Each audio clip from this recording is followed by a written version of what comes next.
Alright guys, thank you very much for the support. Ada lagi customer order TLSS Tactician Light Year of the Snake. Jom tengok dalam ni. Macam ni lah rupanya TLSS Tactician Light Snake Edition kan.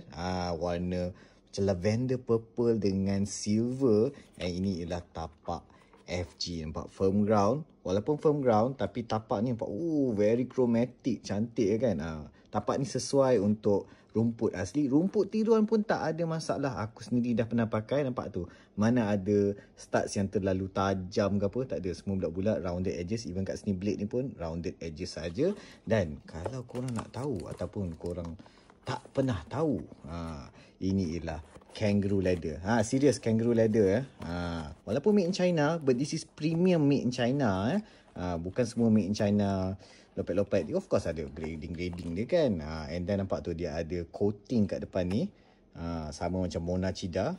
Kalau kangaroo leather ni dah macam Morelia, lembut, ringan, lightly padded. Dia tak padded yang tebal sangat lah. And then dekat dalam ni, ini dekat dalam ni actually dia ada insole dia ni. Ini insole dia. Insole dia ni pun dah quite padded and sedap. Ini dekat dalam dia lagi. Nampak tu ada T-Flash Foam. T-Flash Foam ni dia macam Nike Mercury punya Zoom unit. Lebih kurang macam tu lah. Dia ada cushioning panels ni, energy return. Dan yang menarik kan, kalau kita tengok ke dalam nampak tu, T-Carvo. The same carvo insert yang ada dekat Mizuno Alpha tu kan. Untuk dia punya spring back bila lari ni kan. Aku susah tunjuk asal tangan, tapi you get the idea. So TLSS ni memang the next big thing lah. Aku sendiri dah pakai kasut ni and memang sedap gila. So customer pun teracun and order dengan aku. And korang akan dapat juga bag TLSS yang ni. Bag ni, shoe bag ni premium tebal.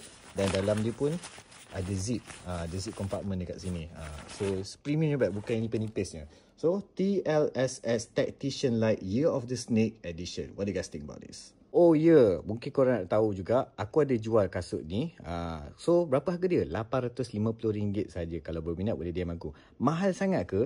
Ini ialah premium kot. Premium. Walaupun made in China, tapi premium kot. Korang dapat kangaroo leather, ada coating kat depan ni, ada T-Flash Foam dalam tu, ada T-Carvo insert, ringan pun ringan, cantik pun cantik, menarik. Asyik pakai Adidas Nike je kan? Come on lah.